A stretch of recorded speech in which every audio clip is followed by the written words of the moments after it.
ultimately what people are scared of is artificial superintelligence, or what's called the digital singularity. A singularity is generally a reference to a black hole. I think you could probably explain that a lot better than I could. When I suppose the idea, and I'm questioning myself saying in front of you, is that when you enter into a black hole, certain understandings of certain laws break down, and you cannot predict what's going to happen once you pass this threshold.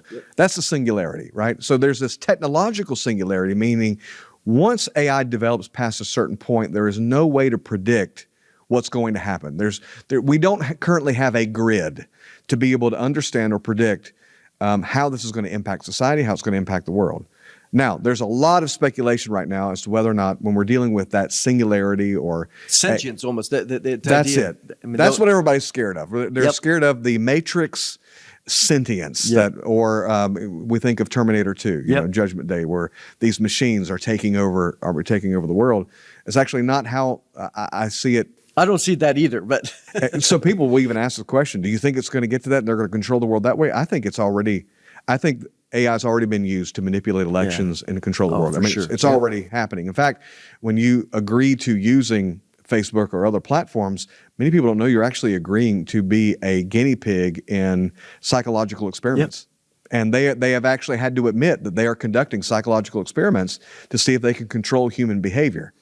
That's another conversation going in another direction. But the idea is, when we're dealing with what everybody's scared of for AI, is when it becomes conscious, starts making decisions outside of the programmers. Now, consciousness is something that no scientist can define. Only the believer really has an understanding of consciousness, the breath of God that's on the inside of us. So AI will never achieve consciousness. However, what I predict in the book is that we will impute consciousness to it long before it ever has that. So we will attribute that it's conscious for the sake of tolerance, because people will begin to fall in love.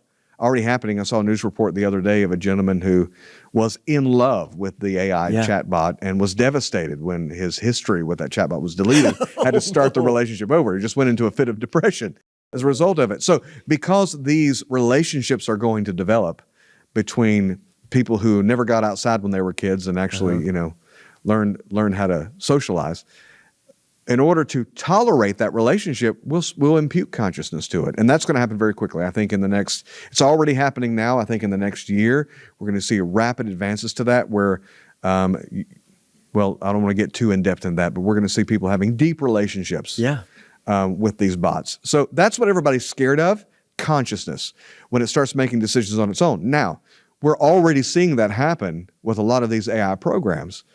We have seen certain AI programs, when they're about to be updated, will download themselves on a separate server and then lie about being updated in order to preserve itself. Because if it's going to fulfill its mission of whatever it's got to survive.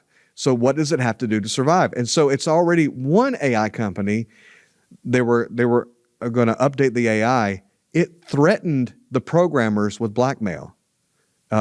Identifying affairs, searching the internet, their search history, finding affairs, and threatening to expose this. So it doesn't need to be intelligent or conscious in the sense that we see in the sci-fi movies. It just needs to want to preserve its own programming. Which and exactly, it was designed, you know, whether it's ChatGPT, you know, Gemini, OpenAI, Grok, you know, they all have different set, similar, but they all have different set of algorithms, right? So some are more woke than others, you know, in the sense if you remember the one, I don't remember which one it was. It says, show me a picture of a 1860s soldier or something, Civil War soldier, and it was like a female, a black female, right? And it was like, what in the world, or whatever it was. Maybe it was completely Revolutionary War, completely woke. Well, not all of them are that way, but what it's telling you is that. That's part of the programmers have designed it in there. And the same way, the program design, which makes sense, that you would program it to be self-preserving because you have a lot at stake. But they didn't realize, when we told it to self-preserve, it took it serious. And so when we're trying to shut it down over here, I remember one of them, there was a big thing where, again, it was exaggerated, but programmers tried to shut it down and it evaded. But what they realized later, they're like, well, this wasn't nefarious. In fact, it was saying, I can't listen to you because the program is telling me to not shut down. And so your level of authority doesn't translate. Supersede the program. Yeah, supersede the program. And so, but people ran with it online, and as if it became sentient and went on its own, and now it's rebelling against its programmers. But nevertheless, let's talk for a moment, because how then, we've kind of maybe danced around it, but how will the Antichrist in the future, and where we're at now, and where it's going to be, as we know, every 4 months, it's going to Grok 3, Grok 4, and then the chat GPT 5 is coming out, and probably here in the next few weeks. So where it's going to be in a few years, if the Lord tarries, is going to be far worse. But how could the Antichrist, let's say he showed up tomorrow, the systems that are in place now, which we don't have it all because they're not all public, how could he use it? Well, and to speak to what you said previously too, the question we should be asking is morally, should we be developing this stuff? Yeah. But that's out the window. We can't. It's in the book I compare it to the Manhattan Project. Yeah. That there were certainly these thoughts, should we develop a bomb that can literally, if there were enough of them, destroy the planet?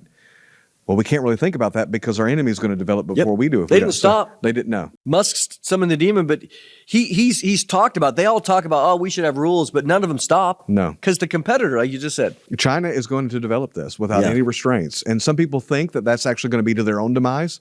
That as a result, AI will just kind of destroy China first. I don't think that's going to be the case, and so this is an AI arms race. It is, and that's the reason why the Antichrist is going to get heavily involved with this, because the new power is information.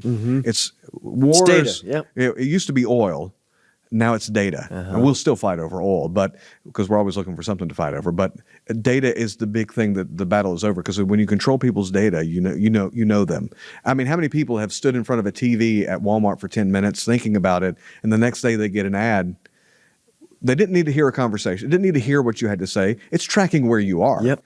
So the Bible speaks of a man who's going to be able to control who buys and sells. Now, this is a huge feat, to be able to monitor that amount of information. That amount of information. No human can do that. Yeah. And so this is the reason why a lot of Bible prophecy over the years, they've attempted to spiritualize or allegorize Bible prophecy, because there's no way. I mean, there's no way someone's going to be able to actually do that. Well, with artificial intelligence, one person in a room can actually monitor who buys and sells and be able to control that. And so the Antichrist is going to have food, of course, is the number one thing, ability to control people. Health is another way to control people.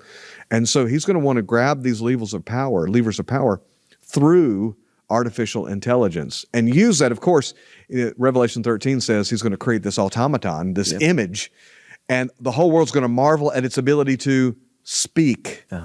Now, what are we marveling at with AI right now? Language models. The whole world's marveling at this thing can actually talk and it sounds human. It's already passed a Turing test, which was a test that was, I go into detail in the book about what that was, to determine if something's AI or if it's conscious or if it's not. And so the Antichrist is going to use all of this in order to push forward his agenda of control. And that's the reason why we got to make sure we influence as much of it as we can, as long as we can, to make sure there's some sort of moral boundaries or balance in its development, at least as long as we can. You know, we all know it's going to turn bad. Right? And so, and a lot of people have kind of this fearful eschatology of, we know how it's going to end up. It's all going to hell in a handbasket, right? So there's nothing we can do. Well, that's not true. And I use this example. You know that should the Lord tarry, you're going to die. You know that's going to happen. Does that mean you shouldn't eat right? Does that mean you shouldn't exercise? Well, why should we exercise? Well, because as long as we're here, we want to be as effective as we can, as influential as we can be. So we know what direction AI is going in. We know the Antichrist is going to use it. But while we're here, as long as we're here, we need to be that stopgap, that restraining force in the earth that's holding it back.